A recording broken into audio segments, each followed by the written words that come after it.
Vous êtes nombreux à nous suivre. Bienvenue à tous, madame, messieurs, dans ce nouveau numéro de 26 Presse, votre débat du week-end sur Congo 26 Télévision. Vous le savez certainement, ces plateaux est majoritairement avec des invités journalistes. Nous avons ajouté une touche d'un acteur politique pour compléter le débat sur ce plateau.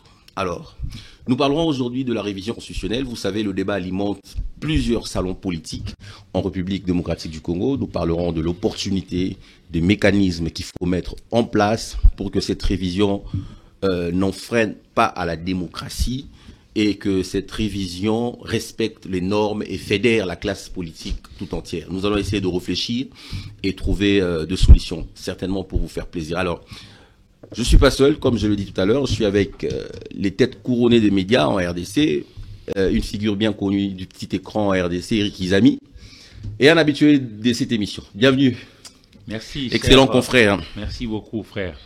Merveille Lundoula, merci de l'invitation et merci aux téléspectateurs qui vont nous suivre. J'espère que nous passerons un bon moment de débat républicain pour que chacun de nous apporte petit à petit un petit quelque chose pour que notre pays avance chaque jour que Dieu fait d'un pas. Merci beaucoup, Eric Izami. C'est toujours un plaisir de t'avoir sur ce plateau. Il est partagé, cher. Merci. Gardi Diana, un monsieur que je connais très pondéré et pointueux dans ses analyses. Un habitué également de cette émission. Bienvenue, Gardi. Merci, Merveille, pour l'invitation. Salutations à mes co-débatteurs et à nos téléspectateurs surtout. Merci. Merci beaucoup. Alors, on va compléter ce plateau avec Stanis Meji, un acteur politique. Vous êtes également un ami de la presse. Ceux qui vous suivent le reconnaîtront certainement. Vous avez un complément d'éléments sur votre profil. Vous coordonnez un mouvement citoyen, vous coordonnez une association politique actuellement, ou vous êtes membre de l'un ou l'autre camp politique en RDC? Merci beaucoup. Je suis Stanis Meji, je suis acteur politique. Je coordonne un mouvement socio-politique dénommé Dynamique Congo Conscience. Alors, merci beaucoup Stanis Meji. On a l'habitude d'insérer de politique sur ces débats majoritairement entre journalistes pour créer un certain équilibre et servir l'essentiel à ce nombreux téléspectateurs qui nous suivent. Alors, nous allons parler du changement de la Constitution. Mais avant cela, Gardi Diana, la RDC a été admise comme membre du Conseil des droits de l'homme des Nations Unies. Une évolution où cela représente une réussite aujourd'hui pour les efforts diplomatiques qu'a mené le chef de l'État depuis son avènement.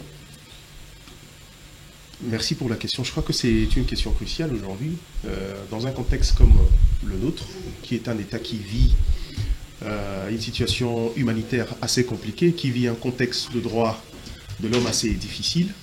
Il est vrai, et la vérité c'est qu'il est important d'être autour de cette table-là pour négocier quand il s'agit de ces questions au niveau du monde. Mais pour moi, je crois que c'est des questions d'ordre protocolaire. Être présent, oui. La capacité de faire changer, de faire évoluer les choses, c'est ce que nous, on cherche.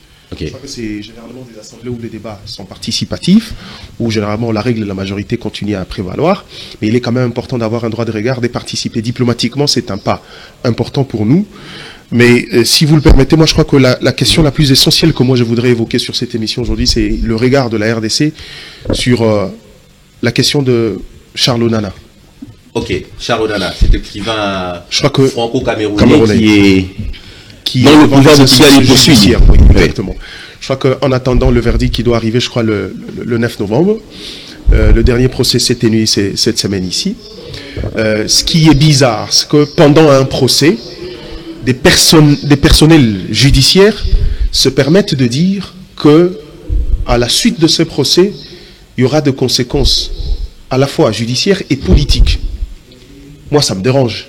Okay. On est dans une affaire de droit. Quelle est la conséquence politique qui peut découler d'un procès pareil?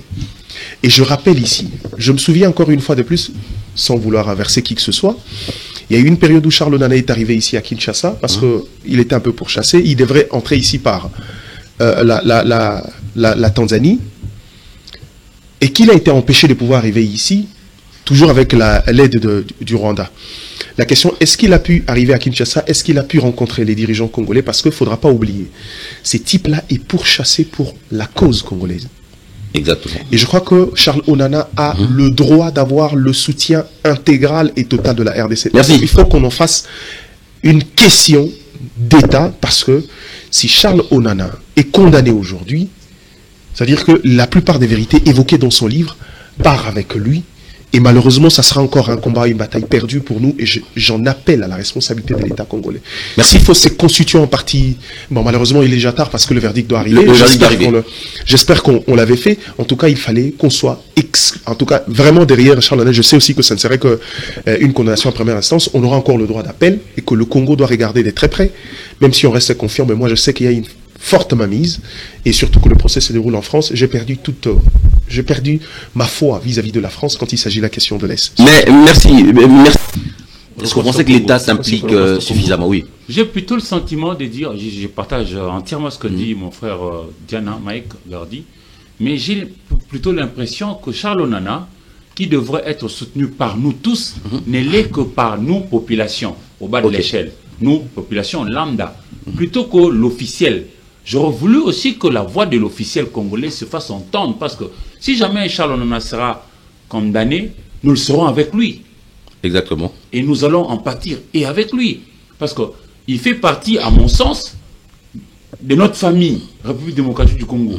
Il a ouvert l'œil et les bons, pas seulement pour le Congolais, mais aussi pour l'ensemble de la communauté internationale qui, par moment, a eu une attitude partiale pour prendre fait et cause pour le Rwanda, au détriment du Congo qui est notre patrie. Moi, ça m'amène à réfléchir. Hein. Ça m'amène à réfléchir, oui, sur... je veux un peu te paraphraser, je peux te tutoyer. Oui. Merci. Sur le rôle de l'intellectuel congolais.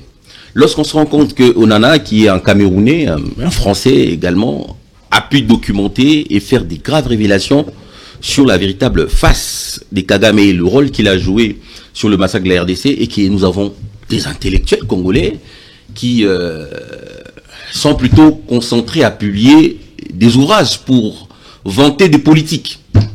Ah ben, question d'approche. Mais il y en a d'autres qui ont aussi un peu essayé, tant soit sur la question de l'Est. Oui, bon, pas particulièrement sur la question de l'Est, mais sur certaines questions qui peuvent nous réveiller. Je prends par exemple Mutinga, quand il écrit La République des irresponsables, quelque chose comme ça. Et il nous appelle à la responsabilité.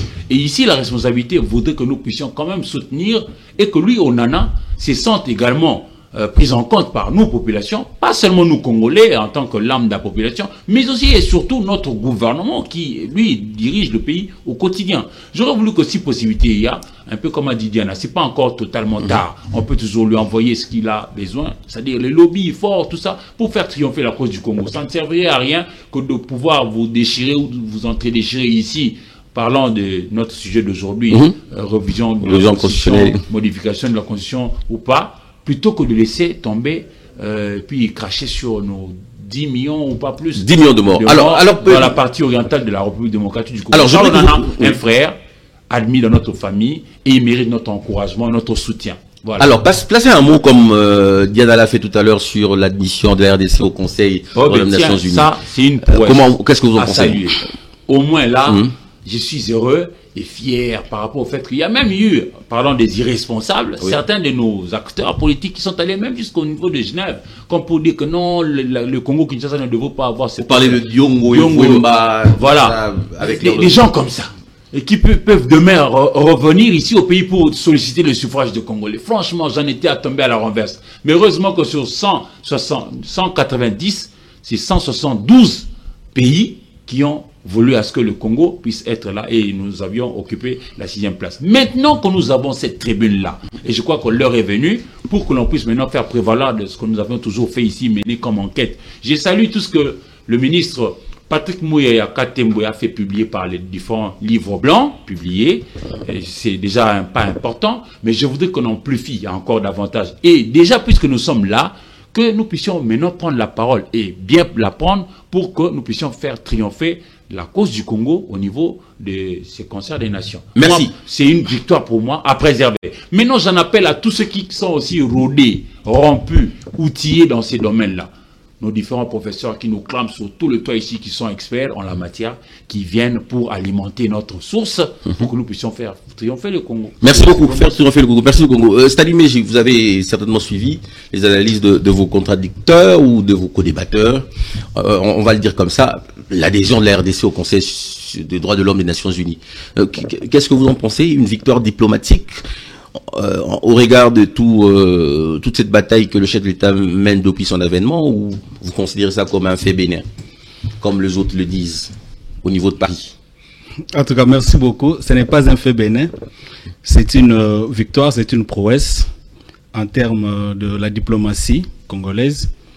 Et donc, moi, je crois que le plus important, c'est pas nécessairement d'être là, mais le plus important, c'est de tout faire pour que ces sièges nous soient bénéfiques. Donc, comment utiliser cette tribune? La façon dont nous allons l'utiliser en notre faveur. Tout à fait. Donc, voilà, je suis d'accord avec Eric, l'a dit tout à l'heure.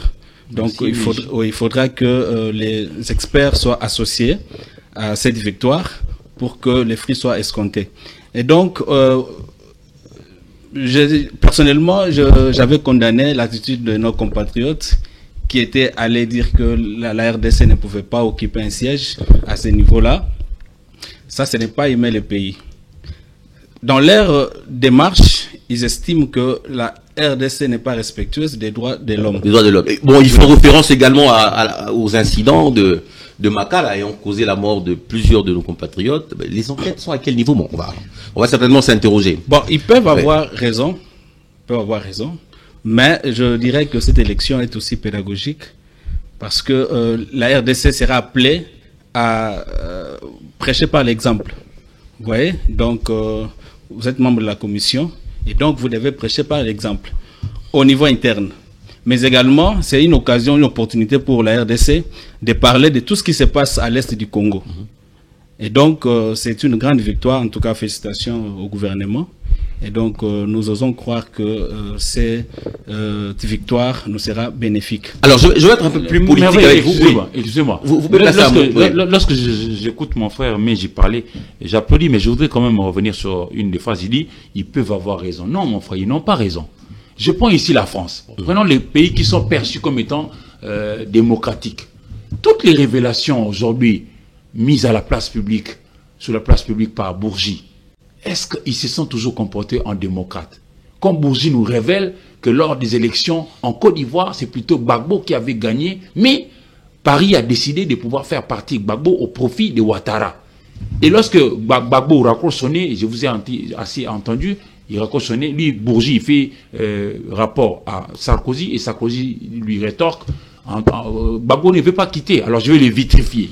Oui. Tout ça, est-ce que vraiment il se comporte en un pays démocratique? Alors, Mwemba, maximum de respect, c'était un aîné, et l'autre, Diongo, c'était un aîné aussi, mais franchement, je ne peux pas comprendre que des gens à cet âge-là puissent vouloir à ce que le malheur arrive au pays. J'aurais voulu, par exemple, que Diongo utilisât cette tribune-là, comme pour, par exemple, plaider la cause des gens qui vivent dans l'Omela. L'Omela, c'est l'un des territoires de Sankourou. J'imagine que c'est chez lui. Les gens meurent aujourd'hui là-bas de monkeypox. Il avait une belle opportunité que de leur dire, voici, il y a un territoire chez moi dans la province de Sankourou, l'Omela, où il y a monkeypox. Vous ici, c'est le droit de l'homme. Le premier de tous les droits humains, c'est le droit à la vie. Alors, Isabelle, voilà, je me relancer. Ils n'ont pas raison, oui, je me redistribuer le carte. C'est-à-dire, vous avez la parole, mais posons le fondement pour parler sans état d'âme de cette question pendant quelques minutes avant de revenir sur notre thématique principale. Lorsque aujourd'hui vous entendez tout ce que vous entendez en termes d'arrestation, où on a Moukébaye encore en prison, Safou qui vient de le rejoindre, franchement, Kikouni, Jacques Ndala avec toutes ces révélations qui ont été faites, c'est un dossier qui est en justice. Bon, nous avons quand même le droit de le commenter, mais nous n'allons pas réagir à la place des juges.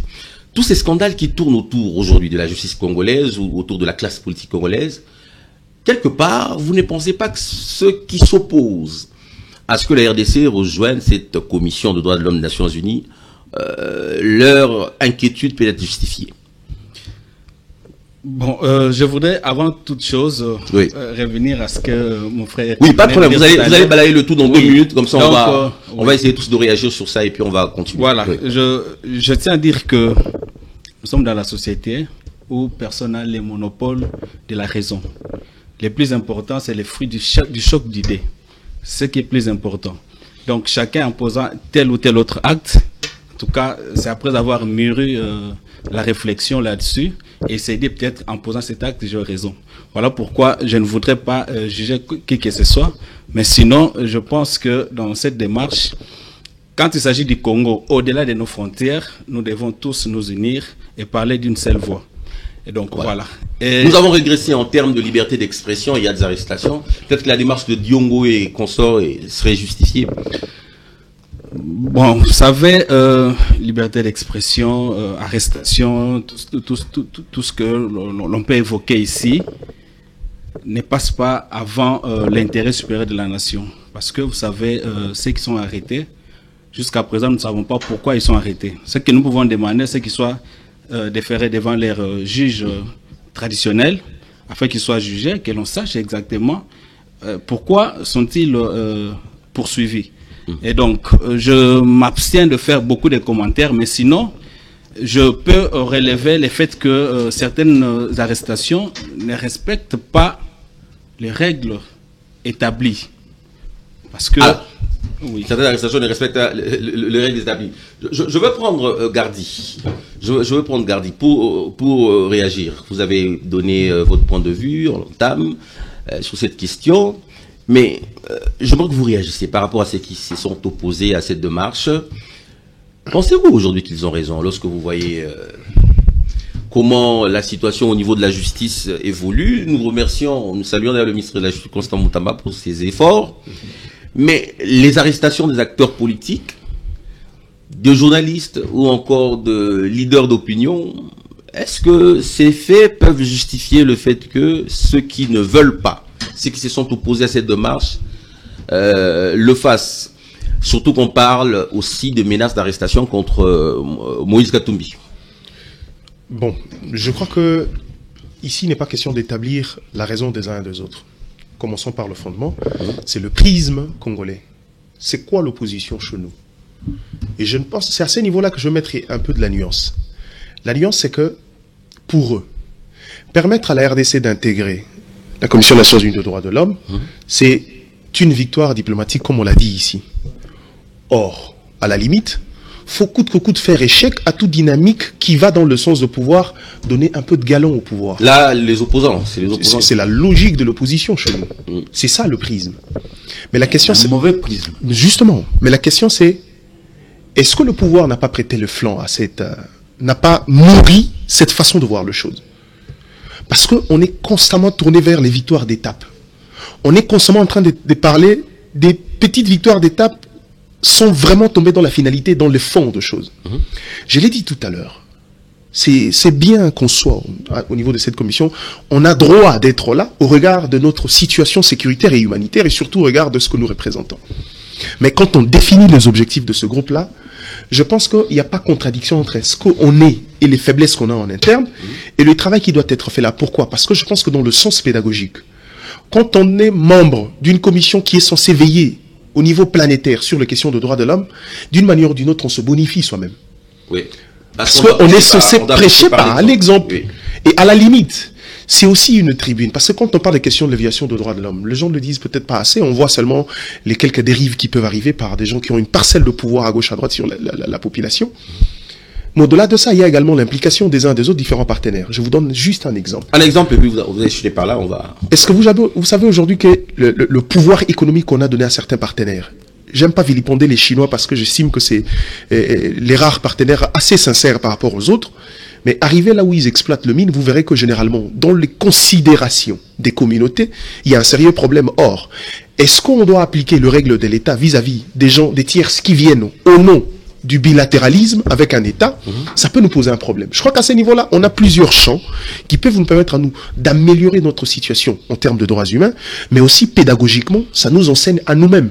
Alors, arriver devant une tribune pour dire que la RDC n'a pas droit à y être, parce que chez nous, il y a des violations, et vous verrez que quand on parle des violations, on ne cite que ses compères opposants. C'est là où la chose est prise de manière partielle, et dans le fond, c'est un prisme, c'est une méthodologie, c'est une manière d'agir qui a élu domicile chez nous, mais qui reste péjoratif, que moi je qualifie de bêtises à la limite. Merci, Gardidiana, vous avez réagi sur la question. Non, quand même un autre aspect. Vous avez il y a pas longtemps, dans 30 secondes, oui. Il n'y a pas longtemps, les États-Unis d'Amérique ont blacklisté le cobalt congolais au motif que nous envoyons nos enfants et par moments nos femmes grosses les minerais de sang. Aller dans les non, l'exploitation des mineurs. L'exploitation des mineurs, des enfants. Mineurs. Et des travaux forcés des enfants. Inférieurs ou égal à 17, parce qu'ils n'ont pas 18 ans. Mais j'imagine que c'est à cause justement de cette façon de voir la vie, un peu comme a dit Diana, dans des prismes négatifs. On s'autoflagelle nous-mêmes. Des ONG ici sur place, par des mesures comme ça chimériques, ils établissent des faux rapports, et puis ça atterrit là où ça doit atterrir, et puis finalement nous avons des sanctions de la part de ceux qui dirigent le monde. Le monde, oui. Ça ne va pas. Nous avions appris à l'école, nous tous ici, mais Gardi, vous et moi, avions tous appris que le cobalt, c'est un métal qui est toujours en alliage avec le cuivre. Tu ne peux pas extraire uniquement le cobalt, non, c'est toujours en tandem. Quand tu extrais le cobalt, dedans on trouvera le cuivre et vice-versa. Mais quand on nous a blacklisté sur le cobalt, ça veut dire que même sur le cuivre, on est blacklisté. On devrait être blacklisté. On est automatiquement blacklisté. Mais oui, un peu, même, on ne le dit pas, mais si en douce. Ça ne va pas. Cette histoire-là d'attitude de Diongo, moi, ça me dérange. Alors, ça me déchire. Alors, il y a un débat. Il y a un débat qui juste un élément de complément. Juste un élément de complément. Ça me dérange. Comment est-ce que les aînés peuvent réfléchir? Vous aurez en une phrase. de réagir dans votre temps de parole. En une phrase, juste. On commence avec vous. En une phrase, juste un élément de complément. Oui. Et ce qui pose souvent problème, c'est quand on a autant de priorités, aller choisir des choses secondaires, ça dérange. C'est là où on perd toute objectivité dans la démarche. Voilà. Oui, je voudrais placer un mot sur les procès Onana. Oui. Oui. Ah, vous n'en avez pas parlé. Non. Oui, vous pouvez également. 2 minutes. Voilà. Donc, je voudrais placer un mot, c'est une interpellation pour dire que les procès Onana, c'est un procès contre les Congos. Donc, c'est un procès pour imposer le silence vis-à-vis de ce qui se passe à l'est de la République démocratique du Congo. Et donc, nous, en tant que Congolais, nous devons nous mobiliser derrière Onana. Et cette mobilisation doit être effectuée à tous les niveaux, en commençant par les dirigeants. Vous voyez, Eric a parlé de Modeste Moutinga, qui a parlé de la République des inconscients. Nous avons comme l'impression que, Congolais que nous sommes inconscients.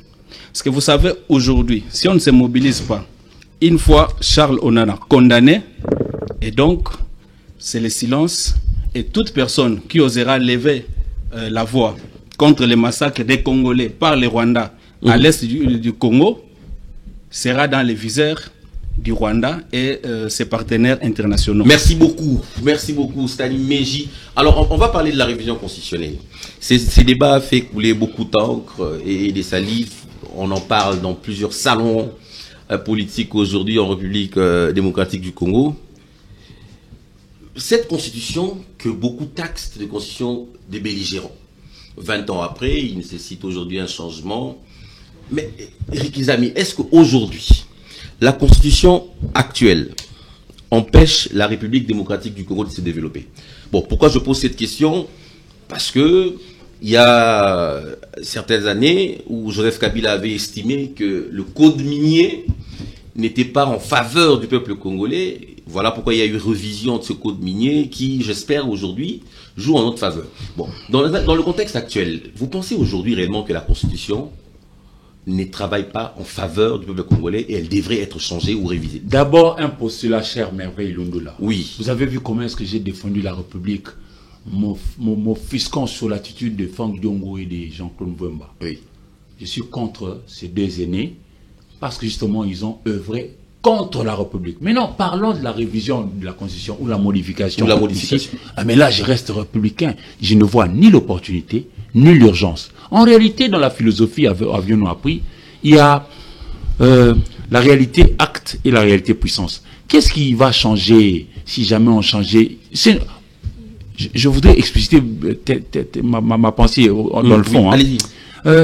La Constitution, c'est contrat social que l'on a. C'est la Bible de l'État. On a tous décidé que ça soit ainsi lors d'un référendum. Même elle-même, la Constitution, la loi fondamentale, la loi des lois, la loi mère, la loi, tout ce que nous pouvons imaginer. Elle prévoit des mécanismes de changement. Mais je ne vois vraiment pas l'opportunité maintenant. Je ne vois vraiment pas l'opportunité ni l'urgence. Pourquoi? Maintenant, le pouvoir est tenu par Félix-Antoine Tshisekedi Tshilombo, qui est le garant de la nation. C'est pas un fils Izami. Mon défunt papa s'appelait Charles Izami Ndila.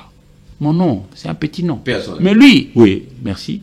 Mais lui, il a un nom de Tshisekedi. On l'a appelé Monsieur Non. C'est un nom qui sonne grand.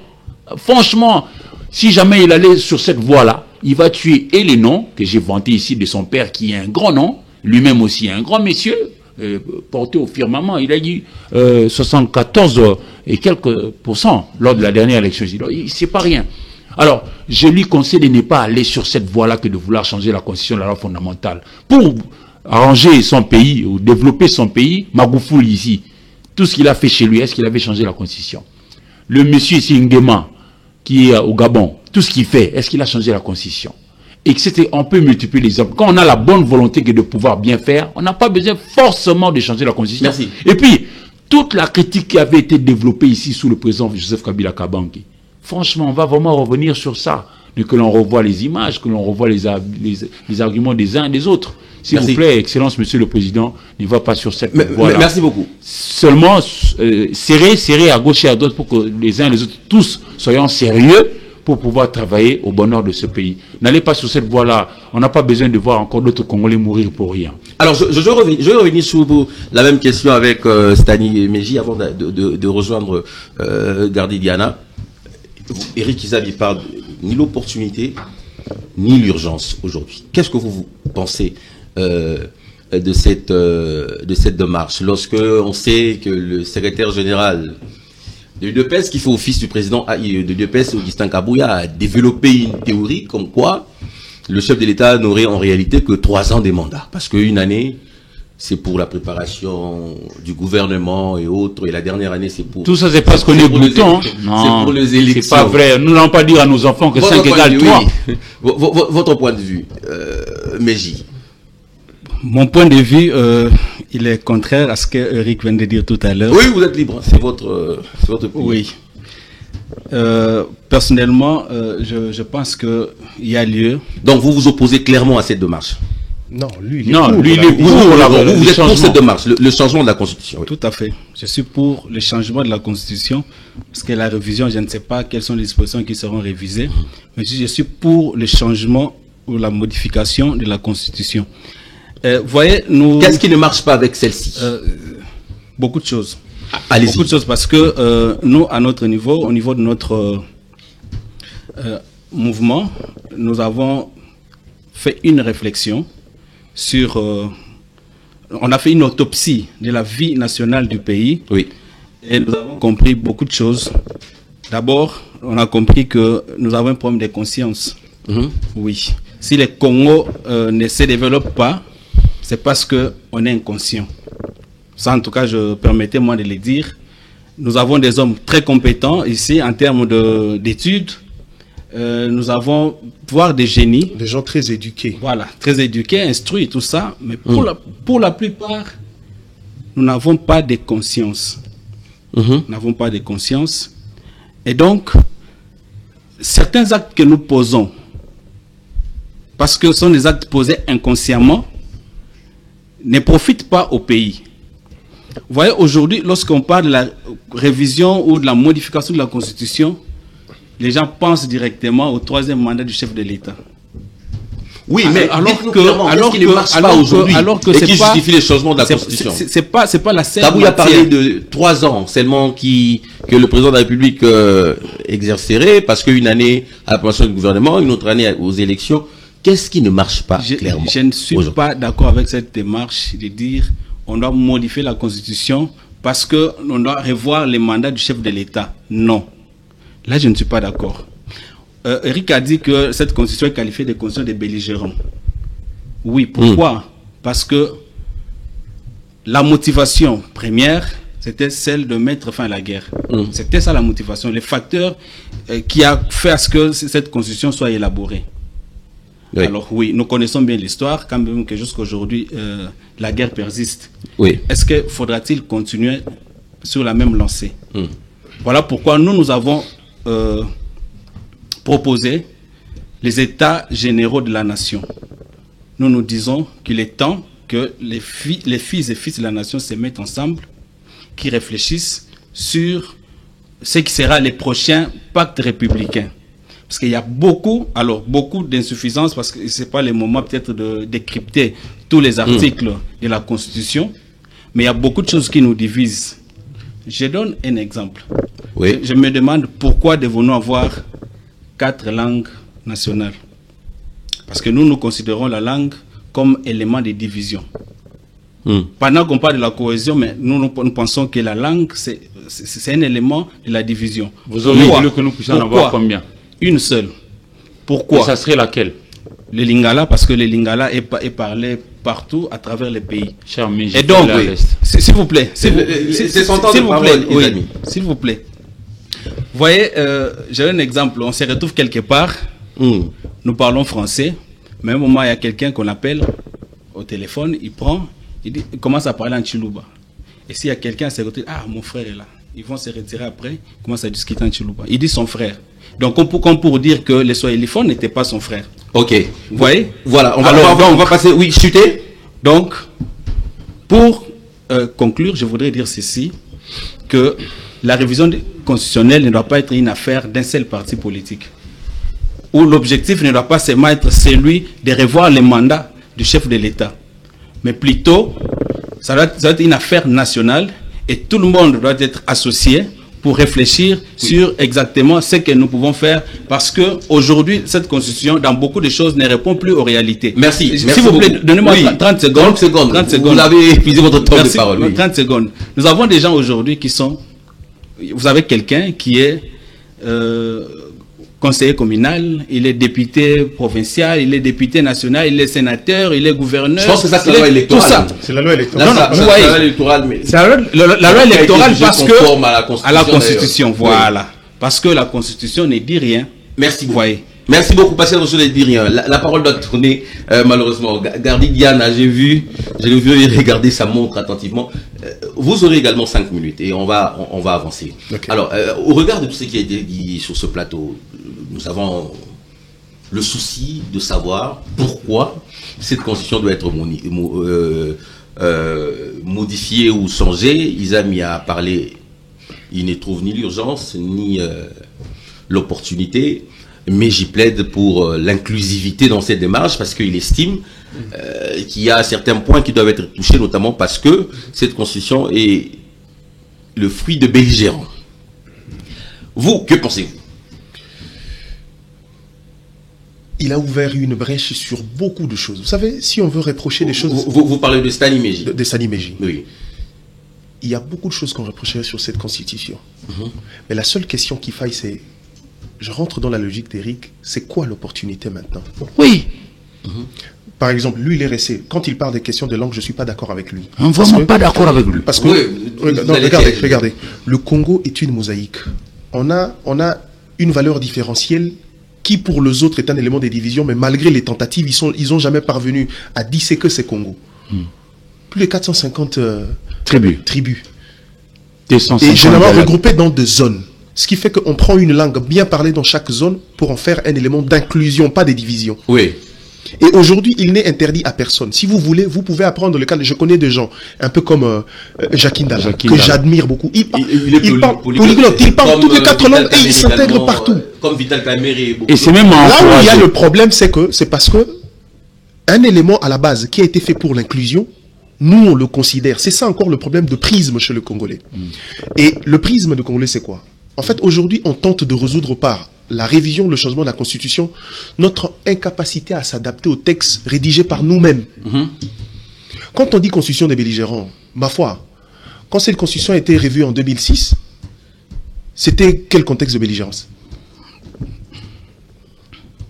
En 2006. 2006. La révision. Non, je commence par là, retouché en 2011. Quand je parle de 2006, on était dans quel contexte de belligérance?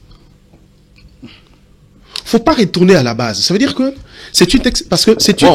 Après, on parle des belligérances. Laissez-moi définir ceux qui l'ont. Laissez-moi consommer mes 5 minutes. C'est pas assez pour revenir sur cette question-là. Allez-y. Donc, à la limite, c'est un texte qui a évolué. Je vous ai dit ici que s'il y a beaucoup de choses à reprocher, moi j'ai dit qu'on a une constitution qui est calquée sur la constitution de la France de 2008. Et la France elle-même a résolu ces problèmes-là en changeant la constitution. Mais le problème c'est, est-ce le moment et l'opportunité? Pourquoi je le dis? Regardez. Vous savez, si l'UDPS voulait vraiment engager une bonne dynamique de Congolais dans la révision de la Constitution, c'est pas maintenant qu'il fallait le faire. Il fallait le faire au sortir de la crise avec l'Union avec Le FCC. le FCC-Cash. Ça, c'est question de stratégie. Pourquoi?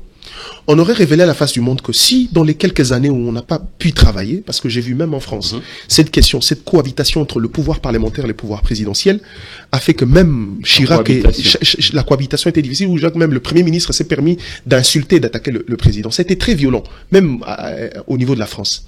C'est-à-dire que c'est de contexte. Moi, je suis d'accord que dans la culture politique de chez nous, c'est difficile. On reprochera à cette constitution, ces pouvoirs hybrides qu'on donne. On donne au chef de l'État. C'est lui qui est élu. C'est lui qui doit présenter un bilan à la fin. Mais on fait de lui téléspectateur de l'action gouvernementale. On dépose tout le pouvoir sur le premier ministre. Vous comprenez? Il y a beaucoup d'éléments sur quoi on peut reprocher à cette constitution. Mais le problème, c'est que, est-ce qu'il fallait le faire maintenant? Qu'est-ce que ça aurait été mieux au sortir de cette crise-là avec des éléments de fait, faire présenter un côté. Vous savez pourquoi? Regarde la difficulté à tel niveau, on pense qu'on doit aller à la Constitution. Mais là encore, il faudra offrir de garanties aux gens parce que, au moment où on parle, il a posé une question rhétorique qui trouve la réponse dans le propos d'Augustin Kabouya. Il dit, je ne pense pas que quand on parle de la révision de la Constitution, c'est forcément question de mandat. Oui, c'est question de mandat parce que c'est lui qui parle au nom de la formation politique du chef de l'État. Quand il arrive, tout ce qu'il donne comme argument, c'est le temps d'exécution du pouvoir. Il nous dit, on a l'impression que le mandat n'est pas suffisamment assez large pour permettre à quelqu'un d'agir. Il pose le fondement, il pose le base. C'est encore c'est une fausseté.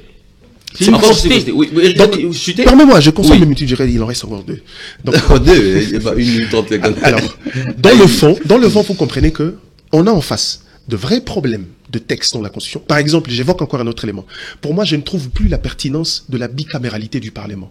Dans le sens où le Sénat devrait être une chambre dont les conditions d'éligibilité, on exige une certaine expérience. Pourquoi? Parce que c'est une chambre qui doit apporter de l'expertise à ces parlements qui est ouvert à n'importe qui. Oui, mais aujourd'hui, on a même à ceux qui viennent en politique au Parlement nouvellement, devraient puiser. Quand on élabore le texte, on renvoie là-bas pour expertise et on renvoie. Parce que dans le fond, l'avis de l'Assemblée nationale a toujours été prépondérant sur l'avis du Sénat en cas de conflit. Exactement. Donc, quand on fait du Sénat, les conditions d'accès sont presque pareilles à l'Assemblée nationale. Pour moi, c'est gonfler les chiffres pour rien.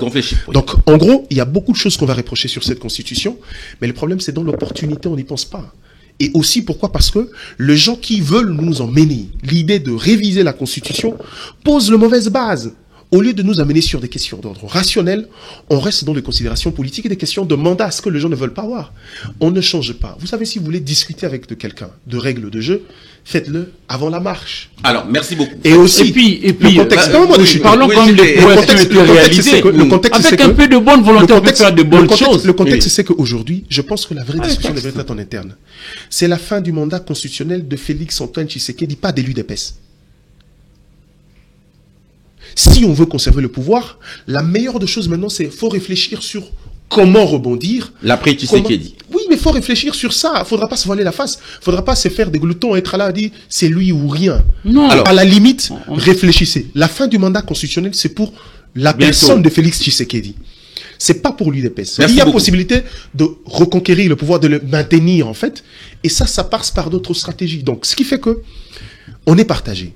Moi, je suis d'accord. Moi, si vous mettez au début d'un mandat, c'est lui qui sera élu. Dès qu'on commence ce mandat, vous revenez sur le débat de la Constitution. Je pense que je trouve ça très logique. Il y a beaucoup de choses qu'on doit changer. Mais dans le fond, c'est que quand ça arrive vers la fin d'un pouvoir où il y a autant de priorités, ça frise un peu de la politisation. Et ça frise un peu un débat subjectif. Alors, un débat subjectif. J'aimerais qu'on puisse avoir cette fois-ci le dernier tour de table et puis conclure parce que le temps nous impartit tous malheureusement à sa fin. Alors, Éric Izabi, n'est-ce pas que nous sommes là dans une contradiction? Je vais vous donner un exemple. Le président de la République fait un appel de pied en se plaignant sur le fait qu'il ne peut pas négocier avec les acteurs politiques parce que celui-là ne le reconnaît pas, celui-ci est borderline, celui-ci entretient la rébellion avec Nanga. Quelque temps après, Fayulu fait un pas en demandant le dialogue. Lors d'une interview, en Occident, je crois, le président de la République refute cette idée encore une fois de plus. Mais par contre, lance cette réflexion autour du changement de la Constitution. Est-ce qu'on n'est pas là dans un contexte où on veut une chose et son contraire? Si, par exemple, le président de la République adhérait à la vision de Fayulu sur le dialogue, ne serait pas le cadre pour réfléchir et fédérer la classe politique autour de cette démarche? Ça ne marcherait pas. Pourquoi? Parce que généralement, chez nous, les acteurs politiques veulent plutôt avoir les avantages qui tirent du Congo, plutôt que ce qu'ils peuvent faire pour que le Congo puisse tirer aussi des avantages. Je m'explique. Vous savez, on a eu aussi des gens qui ont bien travaillé. Je prends le cas de l'IGF.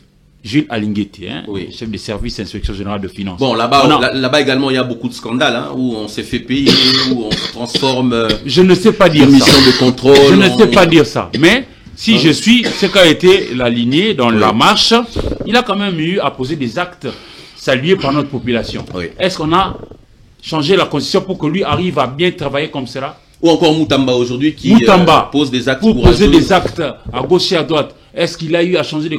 Il s'agit juste ici de faire de bonnes choses profitables à notre population et on avance. Parce que moi, je ne veux pas dire à mes enfants que 3 égale à 5 ans. Non, mais ça, c'est très faux.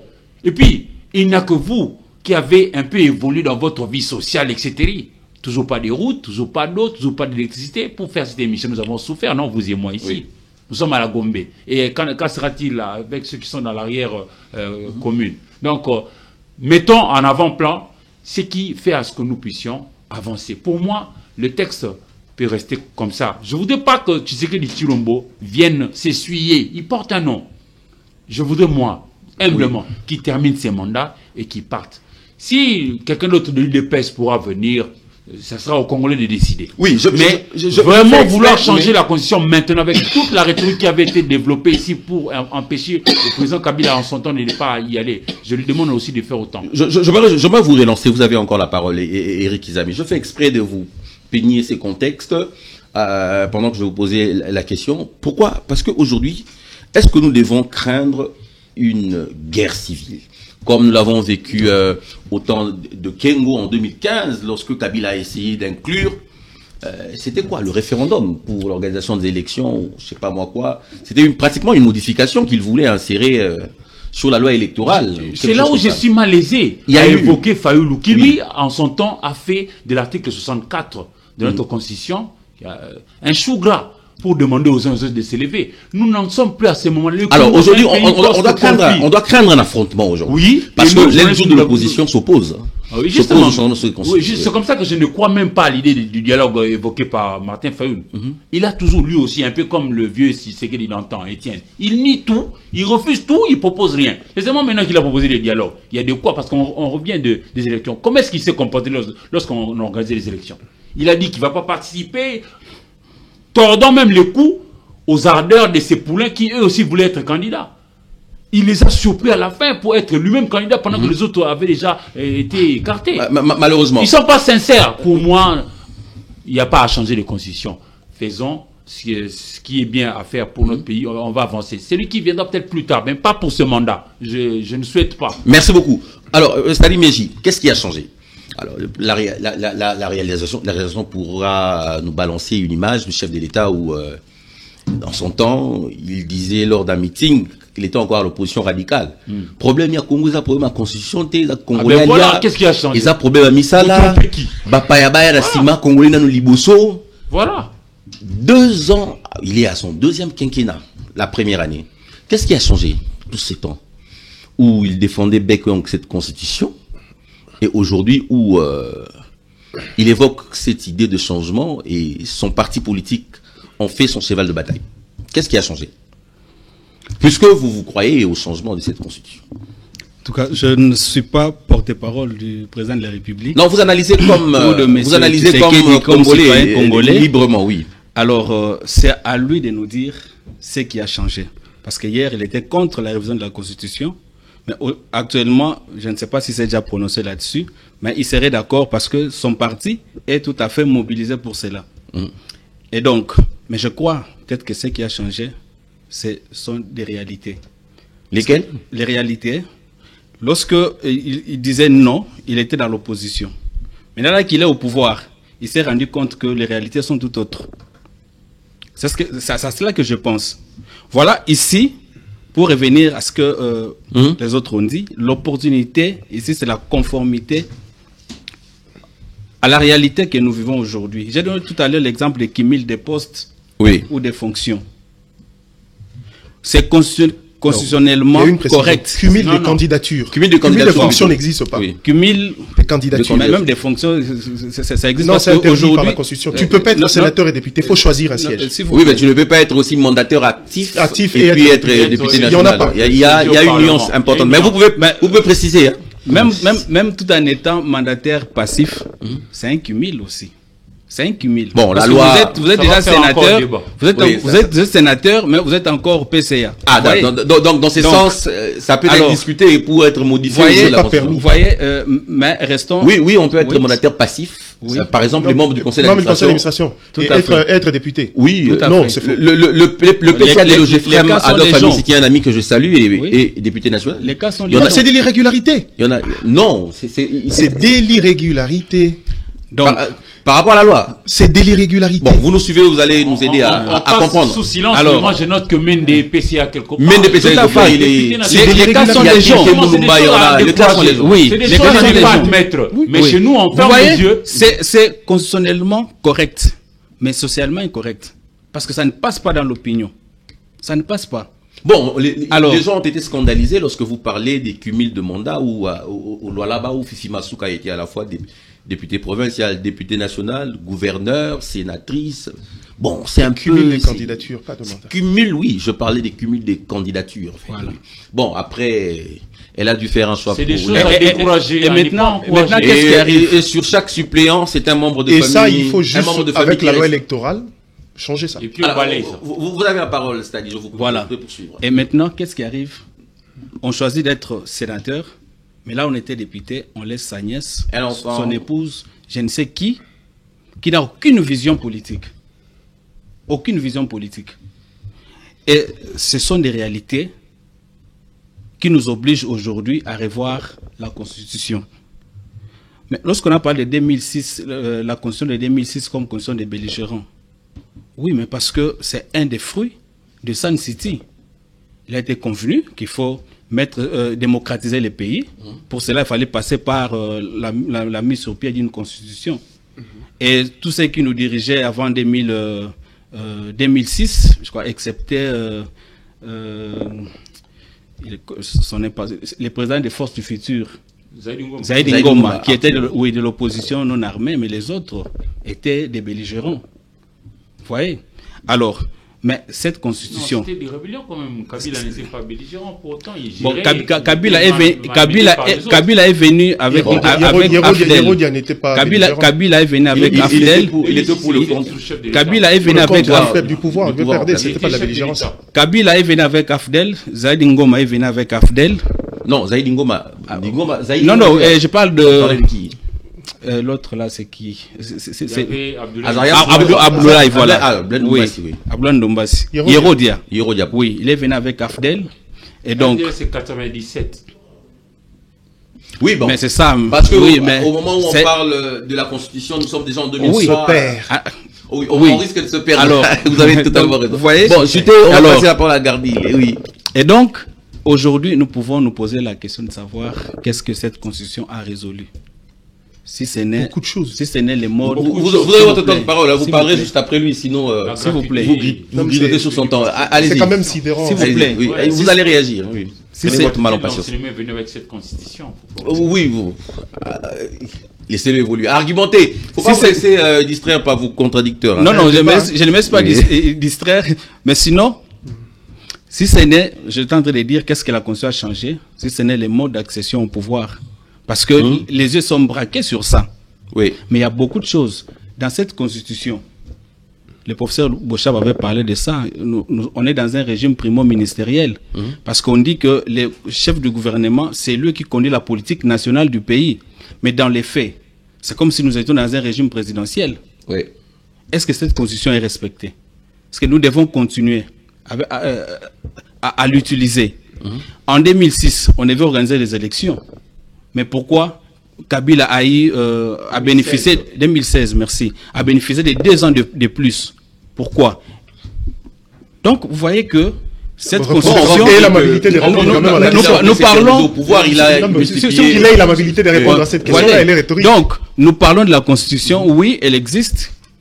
Oui. Non, mais le pourquoi... Non, regardez bien, laissez-le poursuivre, vous aurez votre temps de parole. C'est rhétorique, c'est quand même important. Non, vous aurez votre temps de parole. Mais dans les faits, vous allez vous rendre compte que ça n'existe pas. Parce que ceux qui ont le pouvoir font ce qu'ils veulent. Et ça, ils vont continuer à faire autant. Oui, avec au détriment de la Constitution. Alors, Diana disait tout à l'heure que la Constitution que nous avons actuellement, c'est une copie conforme, entre guillemets, de la Constitution de la France, la République française. Alors que nous n'avons pas les mêmes réalités. Est-ce que cette Constitution est-elle conforme à nos réalités? Il faut la revoir. Mais pour la revoir, ça ne doit pas être l'apanage d'un camp politique, non. Voilà pourquoi nous proposons les États généraux de la nation. C'est à partir de là que nous allons penser un nouveau pacte républicain, une nouvelle constitution. C'est une nouvelle forme de dialogue. Alors, donc, dans une minute, c'est une nouvelle forme de dialogue, ces États généraux de la nation.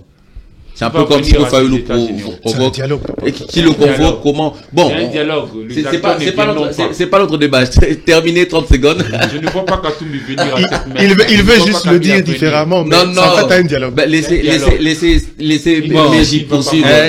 Vous pouvez conclure. Je ne sais pas dire dialogue parce que le dialogue aujourd'hui a mauvaise presse. Vous avez peur de dire dialogue? Oui, le dialogue a mauvaise presse aujourd'hui, mais je pense qu'il s'agit des échanges entre Congolais. Merci beaucoup. Des échanges entre Congolais. Regardez Diana, vous aurez l'honneur de conclure cette émission avec votre intervention. 3 minutes. Je vous laisse balayer ce qui s'est dit et puis vous allez conclure. Regardez, vous savez, un peu comme je dis, comme mon frère Méji le disait, on a beaucoup de choses à reprocher sur cette constitution. Mais le problème, c'est l'opportunité. Vous savez, moi, je serais d'accord. Si lui et tous les autres qui défendent ces thèses, dites-moi, si après révision de la constitution, vous me donnez des garanties que la guerre de l'Est finit, je suis avec vous. On y va.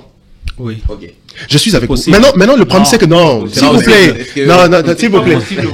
Pour les raisons de la cause, ne nous vendez pas du vent. Non. Regardez. Merveilleux. Oui. La réalité, c'est que, je vous ai dit ici, pour une question de forme d'État, il est allé sur d'autres histoires. Non, cette constitution ne nous a rien apporté. Non. Je ne me permets pas de tomber dans ça. Je ne me permets pas du tout. Non. Parce que cette constitution nous a amené Félix-Antoine Tshisekedi Tshilombo. Mais j'ai parlé de ça, j'ai parlé de l'accession. Non, attends. Je reviens maintenant dans le même Félix-Antoine Tshisekedi Tshilombo nous a ramené cette constitution dite des belligérants. Il a appliqué la gratuité. La gratuité d'enseignement. Mais quel avantage pour nos enfants? La plus grande et la seule réforme constitutionnelle exécutée par lui, que les autres n'avaient pas fait. Bon, il y en a. Non, doucement. Il y a également la décentralisation, qui est aussi une réforme constitutionnelle qui a été exécutée. Si vous me rentrez dans la décentralisation, vous perdez mon temps. La question de l'administration de l'État, c'est une question qui me passionne. Donc, je vais vous dire qu'à ces niveaux-là, même quand on dit, c'est parmi les éléments à reprocher à cette administration. Oui, j'ajoutais simplement l'autre réforme. Qu'est-ce que les deux réformes ont apporté? Les enfants, comme solution. S'il vous plaît. Laissez-moi finir. Là, c'est notre débat. Laissez Diana finir. C'est son temps de parole. Regardez, je voulais lui citer une autre réforme. Oui. Moi, j'ai un enfant qui est né. J'ai dépensé même pas un rond. Ah, la gratuité de la maternité. Je dis bien, une très belle fille. Même pas 10 francs.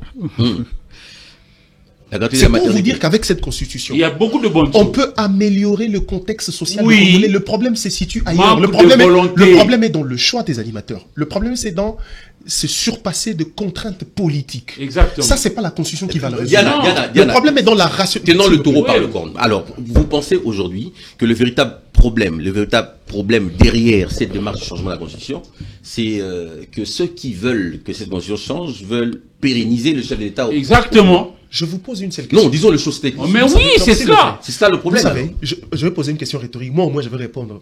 Allez-y. La question, c'est que, quand est-ce que Méji et tous les autres ont constaté que cette constitution ne favorisait pas la gouvernance? C'est moi maintenant. Il y a eu un premier... Non, doucement. Il y a eu un premier mandat. Il y a eu un deuxième mandat. Quand ce deuxième mandat s'engage, c'est là qu'on se compte, cette constitution n'est pas bonne. C'est ça le plus grand problème.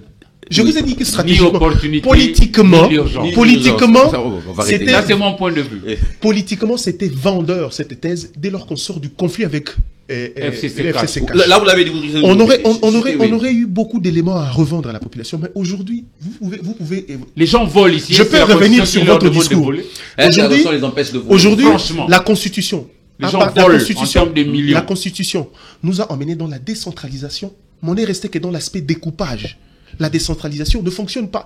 Il y a beaucoup de choses, mais le problème c'est Non, mais il l'opportunité. s'agit aujourd'hui de la volonté politique. Hein. Vous imaginez Ah, que mais c'est la- ce que Kabila je a disais mis en ici. place la Caisse nationale de péréquation qui a du mal à être financée. Et le gouvernement se succède. Ce n'est pas un problème de la Constitution. Mais justement, c'est Non, mais comme ça non, que j'ai s'il dit vous plaît, ici. vous C'est ramenez- juste question de non, bonne volonté. Rééquilibre. C'est juste question de Toyoka. bonne volonté. À ce niveau-là, c'est Tout pas le question. monde ça, le court débat tout sur le le jour. sujet. Erika a son Oui. temps d'antenne, mais il prend le truc. Non, il n'en a plus le temps. Il Regarde, n'a plus le temps. regarde. Vous êtes Regarde. Concluez, nous avons fini, oui. Quand vous dites c'est question de volonté pour la caisse de péréquation, je vous dis que c'est pas question de volonté. Il y a plusieurs Question de facteurs en volonté compte. politique. Non, il y a beaucoup des éléments économiques. Je vous pose une question. Demandez aux différents gouverneurs de province si quelqu'un est capable de vous dire quel est le PIB au niveau de sa province. Personne. Sur base de quoi ils établissent leur budget programme. On vous dira que c'est des questions de manière forfaitaire, en question de rapport caisse. Non, là, c'est vous qui le dites. Non, mais je vous Oui, parle en tant je que, dis, on je va- vous parle en oui. tant que technicien de la question.